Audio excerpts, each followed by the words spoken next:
37장에서 50장까지 이야기는 이제 야곱의 이야기인데 요셉을 중심으로 해서 펼쳐지는 그런 야곱의 이야기죠. 창세기 기록 방식의 독특한 그런 표현법이라고 할 수 있겠습니다.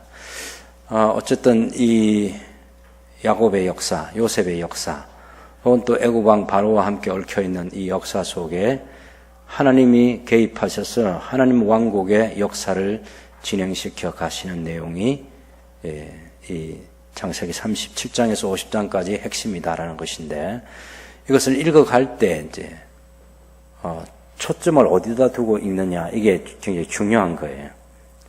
왜냐하면 이 성경은 신학적 의도를 가진 책이기 때문에 그것을 놓쳐버리면 성경을 제대로 읽지 못할 뿐만 아니라 우리가 잘못된 신앙을 가질 수 있어요. 36장에 보면 그 에서의 후손들에 대한 얘기 나오는데, 지금 아직은 에서가 안 죽었거든요. 안 죽었는데 에서의 죽음까지도 이삭의 나이가 180세 장례식을 치른 것이 35장 마지막 28절과 29절에 보면 이삭이 죽었어요. 180세. 그러면 에서는 137세에 죽죠. 이스마엘이 137세에 죽고 이삭은 180세에 죽습니다. 그 뒤에 이제 이 에서와 야곱은 이삭의 60세에 죽어요. 태어났어요. 그렇기 때문에 아직도 여기 많이 기록되어 있는 에서의 후손들, 나중에 에돔 왕국까지 이룬 이 사람들 이야기가 36장에 기록되어 있는데, 이걸 왜 신학적 의도를 가진 책이다 그렇게 말할 수 있느냐 하면, 모세가 이 책을 기록할 그 당시에는 에서의 후손들이 이렇게 많이 번성해 있지만, 실제로 창세기 요 35장과 37장 사이의 36장에는 아직 에서의 후손들이 절대로 이렇게 번성될 수가 없는 거죠. 예, 그렇게 될 수는 없는 거예요. 이건 나중에 이제 모세 시대의 관점에서 그 역사를 쭉 추적해 보니까 에서의 후손들이 이렇게 번성해 있었다는 것을 지금 이 36장에 얘기하고 있습니다. 이건 이제 한꺼번에 묶어서 이렇게 얘기를 해 놓는 거예요.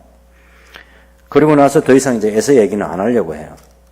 그래서 앞에다가 에서의 죽음과 장례식과 그 후손들까지 다 얘기를 한꺼번에 몰아서 한 다음에, 그다음에 37장에 이제 드디어 요셉을 중심으로 해서 야곱 가문의 이야기를 이제 이끌어 가려고 하는 거죠. 요셉의 꿈 얘기, 이것도 이제 많은 오해를 불러일으키는 부분입니다. 흔히 그 청소년 사역자들이 이 요셉의 꿈 이야기를 가지고 무슨 수련회 같은 건데 가면 막 꿈을 가지라, 막 이런 얘기를 많이 해요. 꿈을. 요셉처럼 꿈을 가지라. 그래야 그 꿈을 이루시는 하나님을 경험할 수 있다. 막 꿈을 꾸라는 얘기를 많이 해요. 집에 돌아와서 밤에 잠을 자면 그런 꿈이 꾸이나요? 이건 꿈 꾼 게 아니죠, 요셉이. 하나님께서 요셉에게 꿈을 주신 거죠. 꿈을 의도적으로 내가 11별이 와서 내게 내 아버지하고 요셉이 어느 날 자기 마음속에 내 형들이 나한테 와서 다 절하는 그런 역사를 내가 미래를 만들어 가야 되겠다. 그렇게 상상을 하고 잠자리에 들거나 그 다음날 꿈 꿀 때는 형들뿐만 아니라 우리 아버지, 우리 엄마까지 다 내게 와서 절을 하는 그런 역사가 일어나면 좋겠다 해서 그런 꿈을 꾼 게 아니죠, 이건. 요셉이 만든 꿈이 아니고 하나님께서 요셉에게 주신 꿈이에요. 하나님께서 지금 아브라함, 이삭, 야곱, 그리고 야곱을 통해서 지금 하나님 왕국의 씨들을 완전히 준비하려고 하는데, 지금 가나안 땅에서는 안 되는 걸 하나님이 아시는 거죠. 그래서 이집트 땅에서 하나님께서 큰 역사를 펼쳐가실 계획을 세우시고 요셉에게 한 꿈을 주신 거예요. 두 가지 꿈을 주셨죠. 그래서 그 꿈을 지금 하나님께서 어떻게 성취해 가시나, 그것을 지금 창세기 후반부에는 얘기하고 있는 것인데, 그 꿈을 이루도록 하기 위해서 요셉이 만난 첫 번째 고난이 형들 통해서 받는 고난이에요. 요셉의 중요한 이야기는 고난을 통해서 하나님의 왕국 역사를 이루어 가시는 그런 하나님을 경험하게 하는 거예요. 요셉에게 닥친 첫 번째 고난이 바로 그 형들의 미움입니다. 시기, 질투, 그래서 괴로움을 당하고 요셉이 팔려가는 그런 내용이죠. 그런데 이 타이밍이 중요합니다. 거기 보시면 우리가 15절을 보시면 일단 요셉이 아버지 심부름으로 형들은 지금 양을 치러 갔고 헤브론에서 세겜까지 갔으니까 이게 한 90km 정도 넘는 그런 땅이고 도단까지는 더 올라가는 100km가 훨씬 넘는 길이죠. 예. 그런 먼 길을 요셉이 지금 형들을 찾아서 갑니다. 아버지가 심부름을 보냈기 때문에. 적어도 요셉은 얼마 전에 우리가 창세기 34장, 35장을 보면 그 세겜이라고 하는 데서 시몬과 레이가 세겜 남자들을 죽여버렸잖아요. 그런 위험이 도사리고 있는 그런 곳이지만 어쨌든 요셉은 아버지의 심부름을 성실하게 감당하기 위해서 그 먼 길을 찾아가는 거예요. 예, 그런데 그 요셉이 방황하는 사이 어떤 사람을 그럴 만한 그가 들에서 방황하는지라. 그 사람이 그에게 물어야 내가 무엇을 찾느냐 하니까 내 형들을 찾아왔는데 어디인지 알려주세요 하니까 도단으로 이미 갔다고 하는 거죠. 방황하는 시간, 형들이 도단까지 올라가는 시간, 그래서 도단까지 올라가서 거기서 이제 팔려가지고 그 도로가 어디냐면 우리가 흔히 말하고 있는 갈멜산 쪽에 약간 아래쪽에서 그 지중해 쪽으로 도로가 나 있는 그쪽이고 상인들이 그쪽으로 다녀서 지금 이제 갈 거죠. 그래서 이런 모든 종합적인 것들을 다 배후에서 누가 연출을 하고 계시냐면 하나님께서 연출하고 계신 거죠. 하나님 연출하고 계시는 그런 길이에요. 그래서 형들이 요셉을 육안으로 그냥 보면 요셉이 형들이 저 미워하는 자가 왔으니까 죽여버리자고 해서 그런 일을 벌이지만 어쨌든 이 과정 속에 하나님이 개입하시고 있다는 사실을 우리는 알 수 있습니다. 그 섬세하게 그런 부분들을 우리가 읽어내는 게 중요한 거예요. 르우벤, 그래도 장남입니다. 요셉을 그 형제들의 손에서 구원하시기 위해서 그의 생명은 해치지 말라. 그냥 구덩이에 던져놔라. 그러고서는 나중에 이제 구출을 해서 아버지에게 돌려보내려고 했죠. 근데 그 르우벤의 계획이 실패로 돌아갑니다. 왜냐하면 르우벤이 자리를 비운 사이에 구덩이에 던져놓고는 있을 때 유다가 이렇게 해서 요셉이 죽도록 내버려 두면 안 되고 그냥 우리가 팔아버리자 해서 주도적인 역할을 하죠. 26절을 보면 유다가 자기 형제에게 이르되 우리가 우리 동생을 죽이고 그의 피를 덮어둔들 무엇이 유익할까? 그를 이스마엘 사람들에게 팔고 그에게 우리 손을 대지 말자. 그는 우리의 동생이고 우리의 혈육이니라 하며 그의 형제들에게 청종하였더라. 그래서 이제 팔려가게 된 거죠. 미디안 상인들, 그죠? 요 미디안 상인들, 28절은 그때만 미디안 사람 상인들이 지나가고 있었다. 이 미디안 상인들은, 미디안이 누구의 후손들이죠? 25장에 보면 아브라함이 사라가 죽고 나서 후처를 뒀는데 그두라를 뒀죠. 아브라함과 그두라 사이에 태어난 사람이 미디안입니다. 미디안이 한 사람이 있어요. 그 미디안이 아브라함이 죽기 전에 한 게 뭐냐면 가나안 땅에는 이삭만 남겨두고 자기 후처에서 난 아이들은 다 살림을 내주어서 요단강 동편 쪽으로 내보냈죠. 그래서 그 사람들이 이제 나가서 이제 후손들도 생기고 그렇게 해서 큰 상인을 이루어서 지금 미디안 그 지역뿐만 아니라 이집트까지 이제 상업 행위를 하면서 그런 중요한 역할을 하는 사람들입니다. 어쨌든 그 미디안 사람들 상인들에게 팔아버리는 그런 일들을 하게 되죠. 속입니다. 아버지를. 아버지 야곱이 사실 속이는 전문가인데 또 자기 아들들에게 속임을 당하는 그런 불행한 일이 생겼습니다.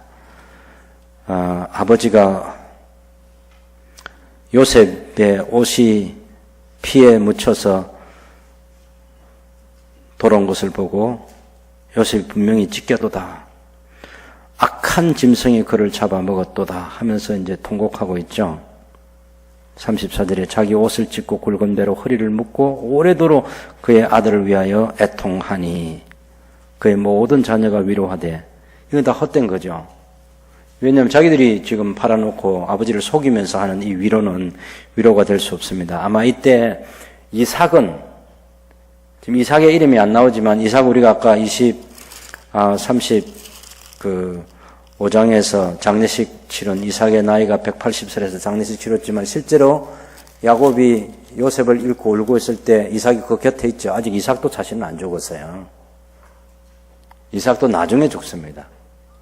근데 왜 이삭의 죽은 기사를 기록하냐면 아까 말씀드린 것처럼 이삭 얘기를 더 이상 안 하기 위해서 이삭 장례식 나중에 할 건데 미리 해두는 거예요. 그건 성경의 기록상의 문제, 역사적인 시간의 문제가 아닙니다. 이거 굉장히 중요하게 들어둬야 돼요. 성경의 기록을 그렇게 기록하는 방식 때문에 그렇게 기록해 놓은 거지, 실제로 죽은 이야기는 나중에, 죽음의 시간은 나중에 있는 얘기예요. 그래서 이삭이 언제 죽냐면 요셉이 17세에 팔려가지고 요셉이 팔려서 30세가 될 때 죽잖아요. 근데 요셉의 나이 29살 때 총리가 되기 직전에 이삭이 죽습니다. 아직은 살아있어요. 그래 지금 이 슬퍼하고 있는 이 시간으로부터 앞으로 12년 동안은 더 살아요. 이삭이. 그러니까 작년에 자기 아들 야곱이 울고 있을 때 누구 생각할 수 있겠어요? 누구보다 자기 아들을 생각해 준 사람은 이삭이죠. 옛날 축복기도 한번 잘못해가지고 야곱이 자기를 속여서 그리고 바다나루를 보내가지고 거기서 20년 돌아오는 길 30년 동안 야곱과 이삭이 헤어져 있던 그 시간들, 얼마나 아들을 그리워했는지 그런 거 충분히 생각할 수 있죠. 그래서 그때 아들 야곱을 기다렸던 이삭이 요셉을 잃고 울고 있는 야곱의 마음을 어루만져 줄 수 있었겠다. 그런 이야기를 충분히 이해할 수 있죠. 고난을 통해서 하나님의 왕국을 이루어가는 그런 이야기입니다. 그 다음에 이제 38장 우리가 좀 한번 봐야 되는데요. 38장은 그 후에 유다가 자기 형제들로부터 내려가서 아둘람 사람 히라와 가까이 하니라. 유다가 거기서 가나안 사람 수아라는 자기 딸을 보고 그를 데리고 동침해서 세 아들 낳아요. 엘, 오난, 셀라. 그죠? 그래서 38장 3절에 보면 엘, 4절에 보면 오난, 그 다음에 5절에 보면 셋째인 셀라를 낳아요. 지금 이 38장 이야기는 요셉을 팔아버리고 나서 누구보다 그 집안의 분위기나 여러 아들들의 형편들을 살필 때 어머니가 내 사람인 내 여자에게서 태어난 그 형제들, 배다른 형제들 사이에 있는 이 갈등이 너무너무 싫었을 수도 있겠죠. 또 자기 동생을 팔아버리는 것에 대한 자책도 있고 늘 울고 있는 아버지도 보니까 아버지가 사실 오랫동안 애통했다 그랬잖아요. 그러니 우리 아버지하고 다른 가문을 만들어야 되겠다. 더 이상 이 야곱의 자손으로서 이런 가문을 계속 이어가는 것보다는 내가 독자적으로 자기 할아버지, 자기 아버지와 자기 증조 할아버지지 아브라함, 자기 할아버지 이삭, 그리고 자기 아버지 야곱은 다 뭘 두려워했냐면은 가나안 사람과 섞이는 걸 두려워했어요. 그러니까 이삭을 위해서 낙타 10필에다가 예물을 가지고 바단아람으로 보낼 때 그 아브라함의 생각, 절대로 내 아들 이삭을 다른 지역으로 데려가면 안 되고 거기서 신부감을 데리고 와라. 이거 엘리에셀이 주어진 굉장히 중요한 얘기고, 이삭도 야곱을 포기할 때, 야곱을 이제 그 외삼촌의 집으로 보낼 때 27장과 28장 그 마지막 부분을 보면 에서가 야곱을 죽이려 하기 때문에 그때 이제 그 야곱의 어머니인 리브가가 감추고 하는 말이 뭐냐면, 우리 아들 에서가 가나안 사람과 결혼해서 우리를 기쁘게 하지 못하고 내 마음을 너무 상하게 하니까 이 남은 아들 아직 장가 안 간 이 야곱만이라도 바다나아람으로 보내서 제대로 된 규수를 만나서 결혼할 수 있도록 그렇게 보냅시다. 이렇게 제안해가지고 사실 이삭이 축복해가지고 보내는 거죠. 왜냐하면 이삭도 당연히 자기 아내 리브가의 말을 듣고 가나안 사람과 결혼하는 것을 원하지 않죠. 그래서 세 사람이 다 걸려있는 얘기예요. 야곱도 자기 형을 볼 때 부모를 기쁘게 하지 못하는 그런 형 에서의 결혼, 자기는 그런 사람이 되지 않겠다고 해서 지금 바다나로 가서 거기서 결혼해가지고 돌아와요. 어쨌든 그래도 자기는 자기 때까지는, 야곱 때까지는 가나안 사람과 섞이지 않아요. 근데 유다가 드디어 그것을 이제 그 사슬을 끊고 가나안 사람과 교제하고 가나안 사람과 결혼하는 거예요. 그리고 가나안 사람의 며느리를 맞이하기 위해서 어린 엘의 나이에 결혼을 시키려고 하는데 하나님께서 그 애를 죽여버리십니다. 씨를 갖기 전에. 그리고 오난 또한 하나님이 얼마든지 기회를 더 줄 수 있는데 기회를 주지 않고 단 한 번의 실수인 형수를 통해서 이 아이를 낳지 않겠다는 형의 아이가 되는 그것을 원하지 않아서 설정했는데 하나님께서 그 오난도 죽여버리셨어요.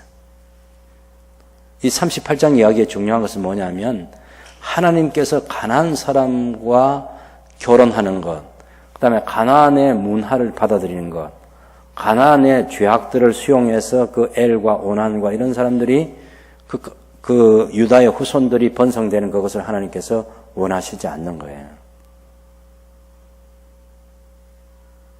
근데 이 38장의 시간을 우리가 좀 알아둘 필요가 있습니다. 어쨌든 그렇게 해서 그 셀라가 자랄 때까지 자기 며느리인 다말에게는 기다리라 그렇게 해놓고 셀라가 장성했는데 안 주는 거죠. 그래서 이 다말이 창녀로 변장해가지고 자기 아버지, 시아버지인 유다와 관계를 해서 아들을 낳습니다. 여러 가지 많은 얘기를 할 수 있는데 어쨌든 이 창녀는 신전 창녀와는 다른 그런 우상숭배와는 다르고 그래서 이 유다도 굉장히 보호해주는 역할들을 많이 합니다. 유다가 이제 부덕한 그런 일을 하기도 했는데 자기 당연히 아내도 죽고 또 아들도 죽고 그런 가운데 상심한 여러 가지 상황이 있겠죠. 우리 12절 보면 38장 12절에 얼마 후에 유다의 아내 수아의 딸이 죽은지라 유다가 그 위로를 받은 후에 그의 친구 아둘란 사람 히라와 함께 딥나로 올라가서 자기 양털 깎는 자에게 이르렀습니다. 그래서 다말에게 네 시아버지가 딥나에 양털 깎으러 온다 하니까 14절에 보면 그가 과부의 의복을 벗고 너울로 얼굴을 가리고 몸을 휩싸고 딥나 길 곁에 길곁 에나임 문에 앉으니 이는 셀라가 장성함을 보아서도 자기를 그의 아내로 주지 않음으로 말미암았음이라. 이걸 이제 굉장히 여러 가지 생각을 어떻게 이게 가능하냐, 시아버지와 며느리가 어떻게 이게 가능하냐는 이런 별의별 생각들을 할 수 있는데 제가 최근에 읽은 어떤 문헌을 보니까 이 14세기 13세기 그때 이 히타이트 법전에 보면 중기 아시리아 법전인데요. 거기 이런 얘기가 있어요. 만일 유부남이 죽고 그의 형제도 죽었을 때 그의 아버지가 그녀를 취해야 하고 아무런 형벌도 내려서는 안 된다. 이걸 이제 법제화되어 있어요. 그러니까 유부남이 죽었어요. 그의 형제도 죽었어요. 그럼 이 과부가 어떻게 생존해야 돼요? 누군가의 도움이 없이는 살아갈 수 없는 게 그 당시에 과부의 현실인데 그 생존을 위해서 그의 아버지가 그녀를 취해야 하고 아무런 형벌도 내려서는 사회적으로 그런 것들을 부도덕화해서 형벌을 내려서는 안 된다는 그런 법이 있는 거예요. 물론 하나님의 법에는 그런 법이 없어요. 그렇게 하면 안 되죠. 다만 하나님 법에도 신명기 25장에 보면 5절에 그 형제가 죽었을 때 다른 사람에게 시집을 가서는 안 된다. 죽은 형제의 과부는 나가서 타인에게 시집 가지 말라. 그 정도까지 얘기는 나중에 신명기에 있기는 하지만 모세 이전 이 야곱의 시대, 유다의 시대에 예, 하나님 그런 법이 주어지지는 않습니다. 그러나 사회적으로 그 가나안의 문화 속에서 수용하고 있던 그런 시대가 아닌가 하는 생각 가질 수 있습니다. 이 38장에서 그런 유다가 자기의 그 야곱 가문을 떠나서 아브라함과 이삭과 야곱의 혈통을 이어가는 그 가문을 떠나서 가나안 사람과 결혼해서 가나안의 문화를 받아들이고 가나안에서 자기 가문을 세우려고 했는데 하나님께서 그것을 막으셨죠. 그래서 이 다말을 통해서 베레스와 세라를 낳게 됩니다. 쌍둥이죠. 나중에 이제 그 유다가 자기 며느리와 관계를 가졌고 자기 며느리가 임신했다는 얘기를 들었을 때 유다가 불태워버리라 그렇게 얘기하잖아요. 24절을 보면 석 달쯤 후에 어떤 사람이 유다에게 일러 말하되 내 며느리 다말이 행음하였고 그 행함을 말미암아 임신하였다. 유다가 그를 끌어내 불사르라. 그럴 때 이 다말이 용기 있는 행동을 통해서 이 건과 이 지팡이 임자가 누구의 것인지 확인해 주세요 했을 때 유다가 26절을 보면 그것들을 알아보고 이르되 그는 나보다 옳도다. 이 말은 나보다 의롭도다 하는 거죠. 내가 그를 내 아들 셀라에게 주지 아니하였음이로다 하고 자책합니다. 그리고 다시는 그를 가까이 하지 않아요. 적어도 이 성경 기자는 유다의 도덕성을 거기까지는 지켜주려고 하는 거죠. 자기 며느리와 행음하는 그런 시아버지는 아니다라는 것이죠. 모르고 했던 그런 일인데 그걸 이렇게 묘사하고 있습니다. 여기는 이제 다말의 용기도 필요하고 유다의 용기도 필요하고 다 그렇게 해서 하나님께서 생명을 보존하는 그런 특별한 은혜를 누리게 됐습니다. 쌍둥이인데 29절에 보면 그 이름을 베레스라 불렀고 30절은 그의 형 곧 손에 홍색 실이 있는 자가 뒤에 나오니 그 이름을 세라라 불렀더라. 우리가 이 베레스가 중요한 것은 다말이 유다에게 가서 그 가문을 번성케 해주는 이야기를 룻기에 가면 해요. 그래서 그 룻을 축복할 때 레아, 라헬, 다말, 그죠? 다 중요한 여인으로 그렇게 생각하고, 이 베레스는, 그 유다는 베레스를 낳고, 베레스는 헤솔을 낳고, 헤솔은 라함을 낳고, 라함은 아미나답을 낳고, 아미나답은 나손을 낳고, 나손은 살몬을 낳고, 살몬은 보아스를 낳고, 보아스는 오벳을 낳고, 오벳은 이세를 낳고, 이세는 다윗을 낳으니라. 그렇게 룻기 4장 18절에서 22절까지 보면, 이 베레스가 탁 그 맨 위에 다윗 가문의 탑에 탁 자리하고 있는 거죠. 그 위에 올라가면 유다하고 다말이 있는 거죠. 다말. 하나님께서 하나님 왕국의 역사를 어떻게 진행시켜 가는지 매우 중요한 관심을 이 38장에서도 유다는 유다의 생각이 있지만 하나님께서 유다의 생각대로 역사를 진행시키는 것이 아니라 유다의 생각을 막으시고 하나님께서 의도하신 생각대로 역사를 만들어가는 거죠. 이 시간은요, 적어도 그 나중에 우리가 46장에 가면 베냐민의 후손들이 나오는데 적어도 이 38장에 들어있는 이 이야기도 굉장히 긴 시간이잖아요. 유다가 내려가서 결혼을 해가지고 가나안 사람 결혼해서 아들 셋을 낳았어요. 그리고 아들 셋이 장성했고 그를 결혼시키는 거죠.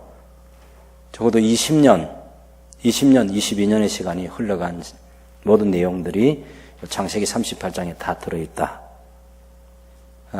이 묶음을 꼭 가지셔야 돼요. 그렇지 않으면 굉장히 혼란스러워요. 언제 내려가서 언제 결혼해가지고 언제 결혼을 또 유다도 결혼하고 자기 아들들도 결혼시키고 이게 도대체 시간이 얼마나 흘러갔느냐. 20년에서 22년이면 충분한 시간이에요. 그러니까 37장에 요셉이 17살 때, 그죠? 유다는 형이기 때문에 나이 몇 살 다 하죠. 나중에 요셉이 39세가 될 때 만나게 되지만 유다는 그때 나이가 43살이나 되는 몇 살 위가 유다가 있기 때문에 요셉은 17이지만 유다는 20살이 넘었고 충분히 가정을 이룰 만한 그런 나이가 됐고, 그리고 자기 아들들도 나이가 18, 20 이렇게 되는 그 시간들을 우리가 충분히 추측해 볼 수 있을 것입니다. 그리고 이제 39장에 와보면 요셉이 이제 두 번째 받는 이 고난이 있어요. 첫 번째 고난은 형제들에게 받는 고난이고요. 두 번째 고난은 이방인들에게 세상이 주는 그런 고난인데 보디발의 집에 팔려가서 잘 됐습니다. 그래서 4절에 보면 17살 때 갔던 이 청년이 나중에 보디발 집의 총무가 되죠. 4절에 보면 요셉이 그의 주인에게 은혜를 입어 섬김에 그가 요셉을 가정 총무로 삼고 자기 소유를 다 그의 손에 위탁하니 그가 요셉에게 자기 집과 그의 모든 소유물을 주관하게 한 때부터 여호와께서 요셉을 위해서 그 애굽 사람의 집에 복을 내리심으로 여호와의 복이 그 집과 밭에 있는 모든 소유에 미친지라. 주인이 그의 소유를 다 요셉의 손에 위탁하고 자기가 먹는 음식 외에는 간섭하지 아니하므로 요셉은 용모가 빼어나 아름다웠다. 일 잘하고 능력 있고, 이때 당시에 이제 가나안 문화를 목축업을 했던 그 아버지가 하는 그 일에서 자랐지만 이집트 땅에 가면 거기는 또 다른 일들이 있는 거죠. 목축업 안 하죠. 거기는 농사 짓고 그러는데 언제 씨 뿌려야 될지, 언제 추수해야 될지 이런 것들을 요셉이 잘 종으로서 성실하게 살아가는 것이고, 그것을 오랫동안 지켜본 사람 볼 줄 아는 눈을 가진 경호대장 보디발, 왕의 경호대장 보디발이 그 가정의 총무로 딱 세워버리는 거죠. 이때는 요셉의 나이가 한 28살쯤 됐다고 그렇게 볼 수 있겠습니다. 10년 정도 지나서 그 가정의 총무가 됐다, 이렇게 보시면 되겠죠. 그리고 이제 요셉이 그렇게 잘 때는 모든 이제 장성한 청년이 됐어요. 그 요셉을 탐내는 보디발의 아내가 있었는데 그 아내가 아내의 유혹을 물리치고 도망가고 그것이 화근이 되어서 요셉이 결국 감옥에 들어가게 되죠. 그래서 이 세상이 참 두 번째 요셉이 가져주는 그런 고난을 요셉이 원하지 않았던 고난을 받습니다.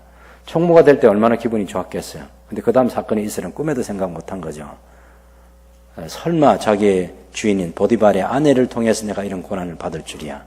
그런데 감옥에 들어가게 되는데 성경은 뭐라고 말하는가 하면 요셉이 그렇게 됐는데 하나님께서 범사에 요셉을 형통케 하셨다, 그렇게 얘기하는 거예요. 자, 19절을 보세요.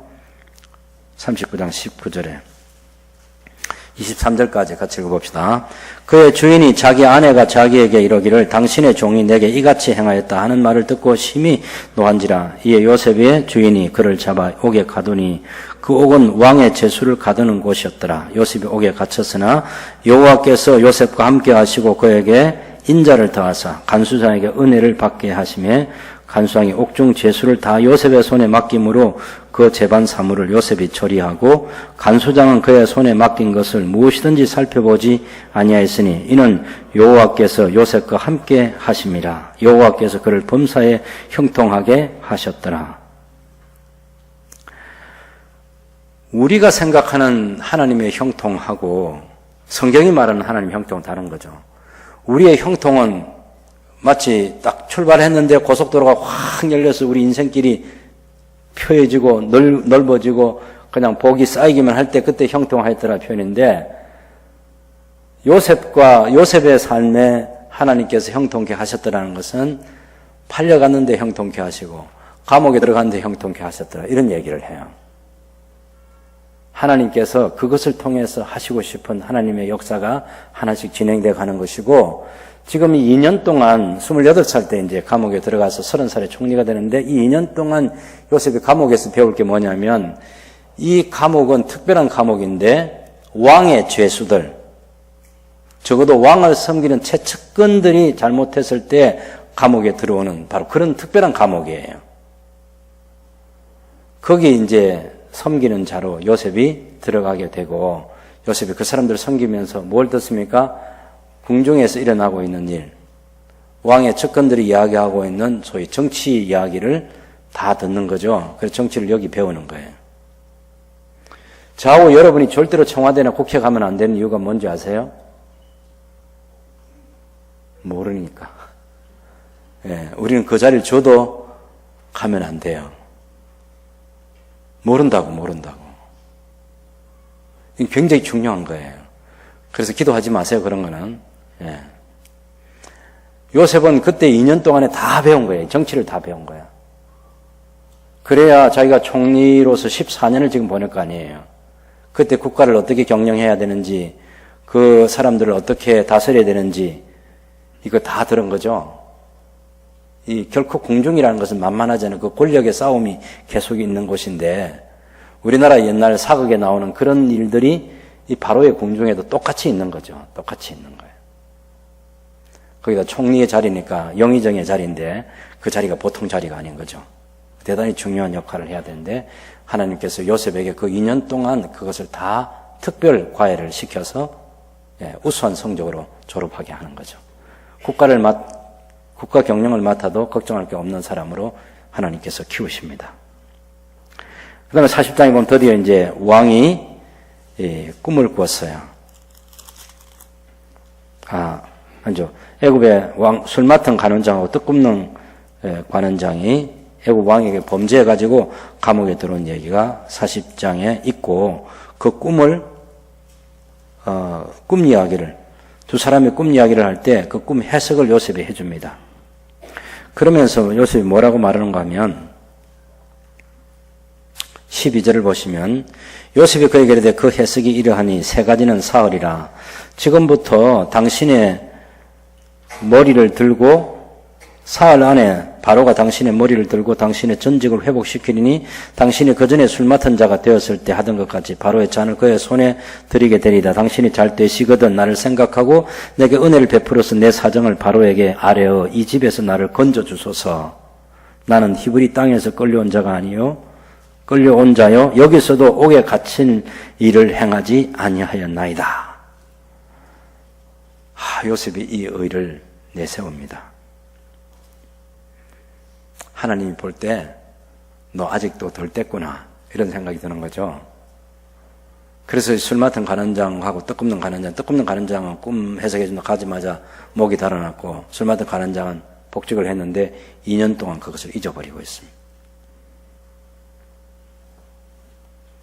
21절을 보시면요, 바로의 술 맡은 관원장은 전직을 회복하며 그가 잔을 바로의 손에 받들어 드렸고 떡 굽는 관원장은 매달리니 요셉이 그들에게 해석한 것 같이 되었으나 술 맡은 관원장이 요셉을 기억하지 못하고 그를 잊었더라. 이때 요셉의 나이가 28살. 41장에 보면 만 2년 후에 바로가 꿈을 꾼 적 자기가 나일 강가에 서 있는데, 아니 요셉이 얼마나 간곡하게 부탁해서 꿈에서 당신 3일 뒤에 복직되면 나를 꼭 좀 기억해달라. 나는 가나안 땅에서 끌려온 사람이고 나는 히브리 땅에서 끌려온 사람이지 이 감옥에 들어올 만한 일을 하지 않은. 얼마나 억울했으면 이런 얘기를 하겠습니까? 근데 그 꿈 해석대로 됐는데 술 맡은 관원장 2년 동안 깜빡 잊고 있는 거죠. 하나님께 생각나게 안 해주신 것으로밖에 해석할 수 없는 거죠. 드디어 이제 언제 생각이 났냐면 바로 왕이 꿈을 꿨는데 그 꿈 이야기가 살찐 7 암소가 강가에서 올라와 갈밭에서 뜯어 먹고 그 뒤에 또 흉하고 파리한 다른 7 암소가 나일 강가에서 올라와 그 소와 함께 나일 강가에 서 있더니 그 흉하고 파리한 소가 그 아름답고 살찐 7소를 먹었다.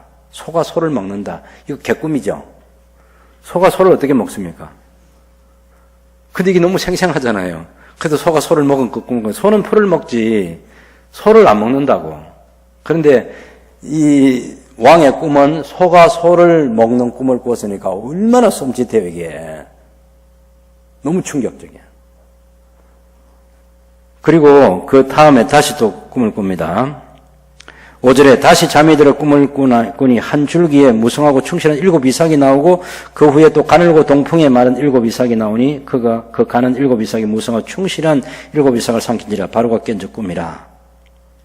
마음에 너무 이제 번민해가지고 애굽의 술사들을 다 동원했는데 꿈 해석을 못합니다. 9절에 술 맡은 관원장이 내가 오늘 내 죄를 기억하나이다.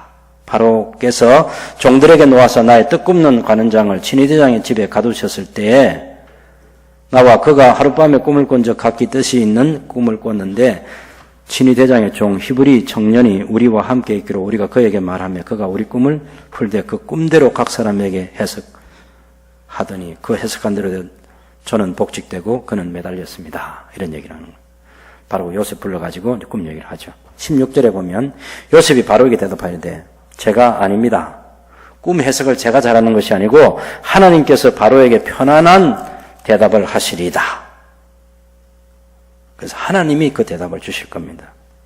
25절에 요셉이 바로에게 이르되 바로의 꿈은 하나라. 하나님이 그가 하실 일을 바로에게 보이심이니라. 7 좋은 암소는 7 해요 7 좋은 이삭도 7 해니 그 꿈은 하나라. 그 후에 올라온 파리하고 흉한 7 소는 7년이요 동풍에 말라 속이 빈 7 이삭도 7해 흉년이니 내가 바로에게 이르기를 하나님이 그가 하실 일을 바로에게 보이신다 함이 이것이라.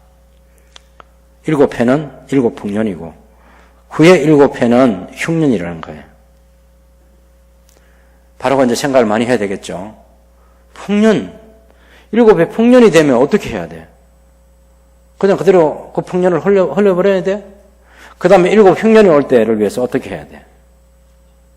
이때 국가 경영이 필요한 거죠. 요셉이 어떻게 할 것을 다 얘기해 주는데 적임자를 생각해 보니까 자기 신하들 가운데 여기 나이 많은 사람도 있고 다 유력한 집안 배경을 가진 사람들이 있지만 아무도 살림을 제대로 살아줄 사람이 없는 거죠. 요셉 이 친구밖에 없다. 그래서 요셉을 총리로 딱 앉히는 것입니다. 그러면 요셉을 총리직에 줍니다. 37절을 보시죠. 바로와 그의 모든 신하가 이 일을 좋게 여깁니다. 바로가 그의 신하들에게 이르되 이와 같이 하나님의 영에 감동된 사람을 우리가 어찌 찾을 수 있으리요 하고 요셉에게 하나님이 이 모든 것을 내게 보이셨으니 너와 같이 명철하고 지혜 있는 자가 없도다.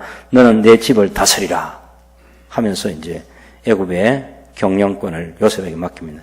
내 백성이 다 내 명령에 복종하리니 내가 너보다 높은 것은 내 왕자뿐이니라. 바로가 그 요셉에게 이르되 내가 너를 애굽 온 땅의 총리가 되게 하노라. 자기 인장 반지를 빼가지고 요셉의 손에 끼워줍니다. 자, 30살 먹는 젊은이가 그것도 이 애굽 사람이 아니고 히브리 청년이 그날 총리가 됐다. 그 다음날 대문짝만하게 신문이 났겠죠. 예, 오늘 우리 같은 이런 신문은 아니라도 온 그 궁중의 정치계에 다 알려진 얘기예요. 야, 우리 바로 왕이 30살 먹는 젊은이를 총리로 앉혔다. 여러분, 그 경상남도 도에서 했던 김태호씨 아나요? 김태호씨를 탁 총리로 쓱하고 다니까 금방 끌어내려 버렸어요. 뭐, 그렇게 큰 중죄를 지은 것도 아니더만, 무슨 흠집을 내서라도 그냥 끌어내렸어요. 적어도 그게 그 정치계가 갖고 있는 그런 중대한 문제라고. 그러니, 우리가 생각할 때 이건 굉장히 중요한 사건이죠. 이 요셉이 30살에 총리가 됐다. 그 나라에도 원로 대신들이 다 있었거든요. 근데 요셉을 흔들면 안 되죠. 왜냐하면 풍년 7년과 7년 흉년을 준비해야 되는데 요셉 말고는 경영할 사람이 없단 말이에요. 이거 잘못되면 나라 거들나는 건 괜찮은데 누구 재산 다 날아가요? 왕의 재산 다 날아가는 거죠. 그래서 이 총리직을 건들지 못하도록 하기 위해서 요셉의 신분을 급상승시켜주는 중요한 것이 결혼을 시켜주는 겁니다. 결혼. 누가 결혼을 시켜주냐? 온 제사장, 태양신을 섬기는 제사장 보디베라의 딸 아스납과 결혼을 시켜주는 거예요. 이게 굉장히 중요한 신분 상승이에요. 이 태양신 라는 온 제사장이라는 것은 태양신을 섬기는 사람들의 집단이거든요. 600년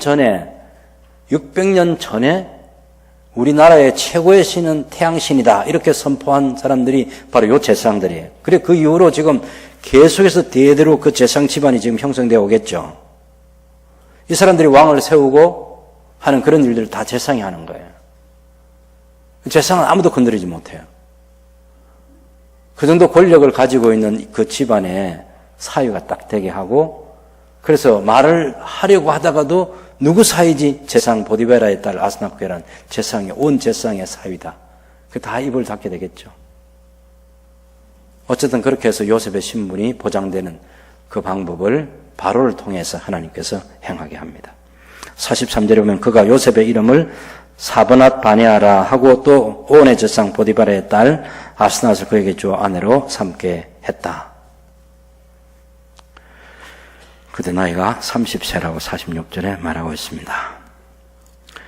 그 이제 결혼해가지고 두 아들을 므낫세와 에브라임을 낳고요.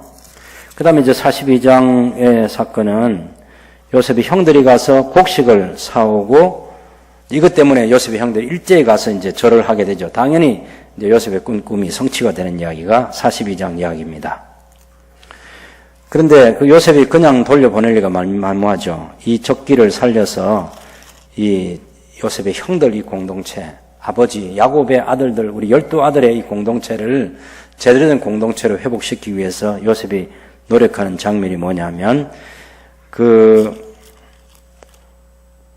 42장에 보면 한 사람 시몬이라는 이 시몬을 볼모로 잡아놓고 돌려보내주는 일을 하는 거죠. 그래서 막내 동생 베냐민을 데리고 오라는 그것이 요셉이 형들에게 요구하는 매우 중요한 주문이었습니다. 그런데 양식을 좀 더 사와야 되는데 흉년이 양식 한번 사온 게 그게 뭐 얼마나 먹겠어요, 그게. 그 대가족이잖아요. 지금 대가족. 야곱에게 지금 이때 70명의 가족이 있고 한 100여 명의 가족이 있어요, 사실은. 그런데 이 대가족이 먹고 살기에 곡식을 아무리 많이 사와도 여러분 진짜 대단합니다, 이게. 100명이 먹으려면요. 얼마나 양식이 많이 필요하겠어요. 빨리 한번 사오고 또 사오고 사와야 되는데 못 내려가죠. 왜? 베냐민을 데리고 오라 했는데 베냐민을 못 데리고 온다고. 그때 누가 났었냐면 유다가 났습니다. 43장 3절에 보면 유다가 아버지에게 말하 이르되 그 사람이 우리에게 음히 경고하 이르되 너희 아우가 너희와 함께 오지 아니하면 너희가 내 얼굴을 보지 못하리라 해서 아버지를 설득하는데 10절까지 유다가 이 아버지의 마음을 충분히 헤아립니다. 유다가 20년 세월에 가나안 땅에서 살면서 가나안 사람과 결혼해 살면서 집안이 완전히 엉망진창이 됐잖아요. 자기가 꿈꾸던 그런 집안이 안 되고 정말 만신창이 된 자신과 며느리를 통해서 난 두 아들 베레스와 세라를 데리고 다시 아버지에게 형제 공동체에 돌아왔을 때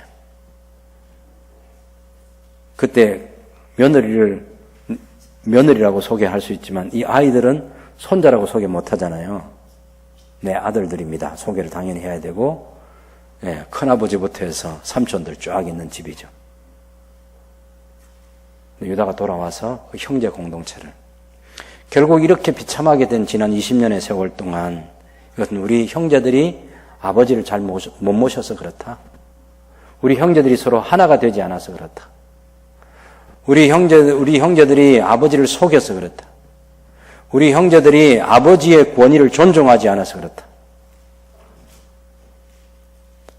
우리의 혈기대로 해서 그렇다. 뭐 별별 것 다 동원할 수 있겠습니다. 다시는 아버지의 마음을 아프게 하지 않는 아들로 우리가 살아야 된다. 이것이 야곱의 아들들이 끝까지 아버지의 권위를 존중하고 기다려줍니다. 뭐 손자들이 자기 자식들이 얼마나 배고프다고 울어댔겠어요. 근데 할아버지가 허락하지 않으니까 못 가. 그래서 기다려야 돼. 그것이 그들의 하는 행동이었습니다. 옛날 20년 전에, 22년 전에, 이 본문으로부터 하면 22년 전에 17살 때 요셉을 팔아버릴 때 그때의 아들들이 아니에요. 유다가 다시 돌아왔을 때 새로운 형제 공동체가 만들어집니다. 아버지를 존중하는 거죠.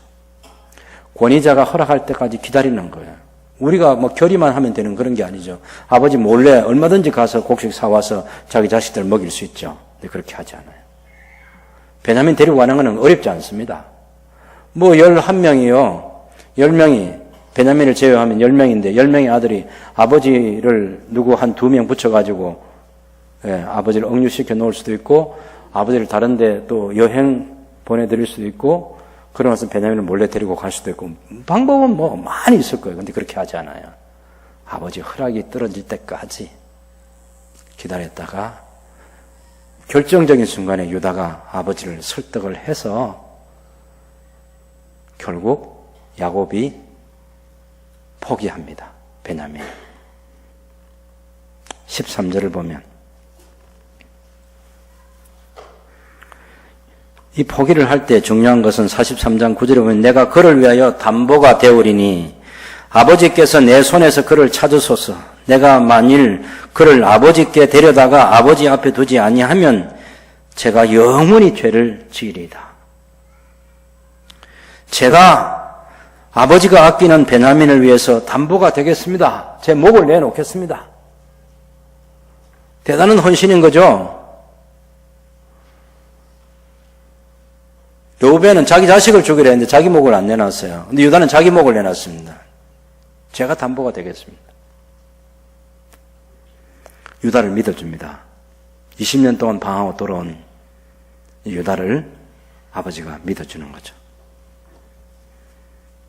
그래서 11절에 보면 그들의 아버지 이스라엘이 그들에게 이르되 그할진대 이렇게 하라 하면서 이제 내려가게 하고 13절에 내 아우도 데리고 떠나 다시 그 사람 요셉에게 가라. 전능하신 하나님께서 그 사람 앞에서 너희에게 은혜를 베푸사 그 사람으로 너희 다른 형제와 베냐민을 돌려보내게 하시기를 원하노라. 내가 자식을 잃게 되면 이르리로다. 여러분, 하나님께서 이 순간을 기다리신 거죠. 지난 22년을 야곱의 나이 130이 될 때까지 야곱의 신앙이 제대로 형성이 안 돼 있어요. 전능하신 하나님이라는 이 말은요, 여러 번 표현했던 거예요. 하나님께서도 당신을 가리켜서 나는 전능하신 하나님이라 그렇게 야곱에게 하나님이 계시를 해 하셨어요. 근데 야곱의 입에서 하나님을 전능하신 하나님으로 정말 그 하나님의 손에 모든 것을 다 맡기고 이런 믿음이 생길 때까지 야곱의 나이 130이 될 때까지 하나님 기다리신 거죠. 장깨 부리지 않고 머리 쓰지 않고 온전히 하나님만 바라보는 믿음의 사람으로 만들기 위한 하나님의 130년의 기다림이 바로 여기서 나타나는 거죠. 130년. 너무 신앙을 우리가 그냥 금방 생길 거라고, 금방 온전한 믿음의 사람이 될 거라고 너무 조급하지 않았으면 합니다. 하나님에 대한 온전한 신뢰, 다 내려놓고 하나님만 의지하게 하는 이 신앙. 오늘 우리가 오전에도 그런 왕의 신하의 아들이 병들어 죽게 되어서 드디어 예수님께 매달리는 그 장면 보셨죠? 그래서 고난이라고 하는 것, 우리 삶의 어려움이라고 하는 것, 이걸 하나님께서 군데군데 두신 중요한 이유는 그때가 하나님께로 돌아갈 수 있는 시간이고 하나님을 절대 의존할 수 있는 좋은 기회를 주시기 위해서 하나님께서 허락하신 거죠. 그 고난 때문에 우리를 망하게 하시는 하나님의 계획이 아닙니다. 하나님 우리 인생을 가지고 장난치는 분이 아니에요. 야곱의 130년. 얼마나 하나님이 기다리셨을까? 전능하신 하나님께서 그 사람 앞에서 너희에게 은혜 베푸시기를 원하노라. 내가 자식을 잃게 되면 이르리로다. 마지막 붙잡고 있던 그 베냐민마저 내려놓습니다. 그래서 이제 형제들이 가서 요셉을 만났고 요셉이 이제 금방 다 알아봤죠. 그래서 요셉이 자기 형들을 영접하고 안부를 묻고 26절을 보면 43장 26절 요셉이 집으로 오며 그들이 집으로 들어가서 예물을 그에게 들고 땅에 엎드려 절하고 요셉이 17살 때 꿈 그대로 지금 된 거죠. 요셉이 그들이 안부를 물으며 너희 아버지 너희가 말한 그 노인이 안녕하시냐? 아직도 생존해 계시냐? 그래서 머리 숙여 절하더라. 28절에 요셉 눈을 보니까 자기 어머니 아들 자기 동생 베냐민을 보고 이제 그 어릴 때 막 출생했을 때 그죠? 그때 보고 지금 헤어졌잖아요. 그래도 자기 동생으로 느낄 수 있었습니다. 그래서 너희 작은 동생이 이 아이냐? 그가 이르되 소자여 하나님이 내게 은혜 베푸시기를 원하노라. 요 베냐민의 나이가 22살입니다. 그죠? 아시죠? 17살 때 1살이잖아요. 그 지금 요셉이 팔려가서 22년이 지나서 지금 13년 만에 총리가 되고 7년 풍년, 그 다음에 2년 흉년 이렇게 해서 9년의 시간이 지나갔잖아요. 그래서 39살. 베냐민은 그보다 17살이 적은 22살. 그때 이 막내, 너희가 말하는 그 막내가 바로 이 아이냐? 그렇게 물어보는 거죠. 얼마나 북받쳐 오르는 슬픔이 큰지 울 곳을 찾아 안방으로 들어가서 실컷 울고 나와서 냉정하게 동생들에게 그 형들을 일단 대접은 하고 차례대로 앉아서 음식도 주고 그리고 청지기에게 한 궤락을 주죠. 베냐민의 자루 속에 요셉이 사용하는 은잔을 넣어두도록 해서 발각이 되는 그 과정을 통해서 결국 베냐민이 죽을 위기에 종이 되는 그 위기에 빠졌을 때 44장 16절을 보시면 유다가 말합니다. 우리가 내 주께 무슨 말을 하오리까? 무슨 설명을 하오리까? 우리가 어떻게 우리의 정직함을 나타낼까? 하나님이 종들의 죄악을 찾아냈으니 우리와 이 잔이 발견되자 다 내 주의 종이 되겠나이다. 요셉이 이르되 내가 결코 그리하지 아니하리라. 잔이 그 손에서 발견된 자만 내 종이 되고 너희는 평안히 너희 아버지께 도로 올라갈 것이니라. 유다가 그에게 가까이 가서 이르되 내 주여 원하건대 당신의 종에게 내 주의 귀한 말씀 한 말씀을 아뢰게 하소서. 주의 종에게 노하지 마초는 바로와 같으시면이다 하면서 자기 아버지하고 막내 아우하고 생명이 결탁되어 있어서 꼭 이 동생을 보내줘야 된다는 호소를 하죠. 34절까지 긴 이야기, 설득하는 이야기는요 한두 마디 말로 안 되는 거예요. 유다가 이렇게 길게 설명을 합니다.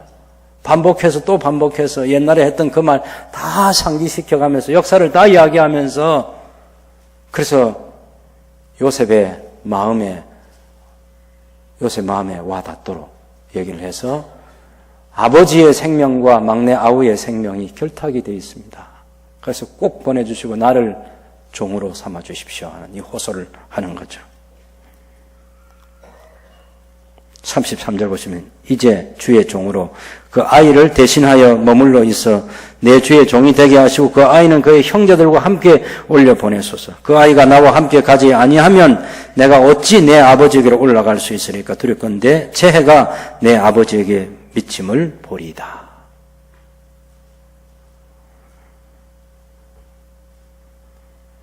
요셉이 그 형 유다의 말을 듣는 거죠. 17살 때 몇 마디 말로 자기를 팔아버렸던 유다잖아요. 그때 유다가 아니죠. 지금은 자기 동생을 구출한 요셉을 팔아볼 때 유다는 간단했어요. 그냥 팔아버리자 해서 팔아버린 거예요. 근데 그 요셉의 동생 베냐민을 지난 22년 세월 동안 품고 있었던 그 다른 형제들과 함께 유다가 얼마나 동생을 자기의 친동생으로 생각하고 얼마나 아버지에게 이 동생이 중요한지를 얘기하고 그 동생을 구출하기 위해서 자기 몸을 내어놓잖아요. 요셉의 마음에 얼마나 큰 감동이 됐어요. 야, 형, 유다가 옛날 유다가 아니야. 이렇게 변화됐어. 세월이 이렇게 만들어 주었어. 헛되지 않는 지난 기다림의 세월이었죠. 그 유다의 말을 듣고 요셉이 울 곳을 찾아가서 통곡합니다. 45절에 요셉이 시종하는 자를 다 물리치고 거정을 억제하면서 소리질러 모든 사람을 물러가라 하고서 형제들에게 자기를 알립니다. 요셉이 큰 소리로 울어서 애굽 사람에게 들리며 바로의 궁중에 들리더라. 형들에게만 나는 요셉이라. 내 아버지께서 아직 살아 계십니까? 형들이 그 앞에서 놀라서 대답하지 못합니다. 요셉이 형들에게 이르되 내게로 가까이 오소. 그들이 가까이 가니 이르되 나는 당신들의 아우 요셉이니 당신들이 애굽에 판 자입니다. 당신들이 나를 이곳에 팔았다고 해서 근심하지 마소서, 한탄하지 마소서, 화내지 마소서, 분노하지 마소서. 하나님이 생명을 구원하시려고 나를 당신들보다 먼저 보내셨나이다. 이 땅에 2년 동안 흉년이 들어서는 아직 5년은 밭갈이도 못하고 추수도 못할지니 하나님이 큰 구원으로 당신들의 생명을 보존하고 당신들의 후손이 아니고 당신들을 위하여 남은 자를 세상에 두시려고 나를 당신들보다 먼저 보내셨나이다. 7절의 번역이 당신들을 위하여 후손은 벤이라는 그런 아들, 손자, 자손들 그런 후손이 아니고 여기는 다른 히브리 단어를 써서 이거는 남은 자입니다. 남은 자를 세상에 두시려고 나를 당신들보다 먼저 보내셨나니 그런즉 나를 이리로 보내는 당신들이 아니요 하나님이시라. 하나님이 나를 바로에게 아버지로 삼으시고 그 온 집의 주로 삼으시며 애굽 온 땅의 통치자로 삼으셨나이다. 바로 개인에게 어떤 사람인지 얘기하죠. 바로가 자기 문제를 상담할 수 있는 아비 같은 역할을 요셉이 젊은 청년이지만 해주는 것이고, 두 번째는 바로의 그 궁중, 그 집안의 주인이 돼요. 그래서 재산 관리를 다 해주는 거죠. 그 다음에 애굽 온 땅의 통치자에서 국가를 경영하는 그런 사람의 위치에 이런 자기 신분을 밝힙니다. 적어도 내가 이런 사람입니다. 못 하려고 밝히죠? 아버지하고 가족들을 다 모시고 와서 이 고센 땅에서 정착해서 생명을 보존하는 그 일을 위해서 이런 얘기를 하는 거예요. 분명히 알 수 있죠? 요셉의 뜻대로 아니고 형들의 뜻대로 아니고 야곱의 뜻대로 아니고 그 누구의 뜻도 아닌 하나님의 뜻대로 되는 역사. 타이밍을 하나님께서 실수가 없으신 하나님이 한순간도 놓치지 않고 인간은 자기들 마음대로 해가지고 헝클어진 이 역사를 하나님이 제대로 똑바로 정리해가지고 마침내 완성하셔서 아름답게 하신 하나님이죠. 여러분 실수가 없으신 하나님 동의하시나요? 네.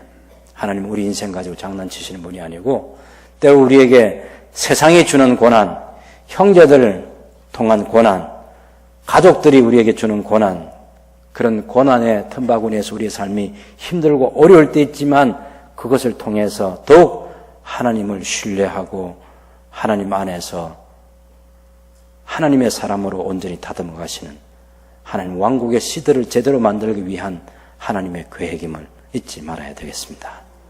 그리고 지나온 역사를 돌이켜볼 때마다 언제나 후회나 불평이나 원망이 아니라 하나님께서 하신 것을 충분히 헤아려보고 하나님께 감사하고 하나님께 영광을 돌려드릴 수 있는 복된 하나님의 사람으로 살아가는 저와 여러분들이 될 수 있기를 바랍니다.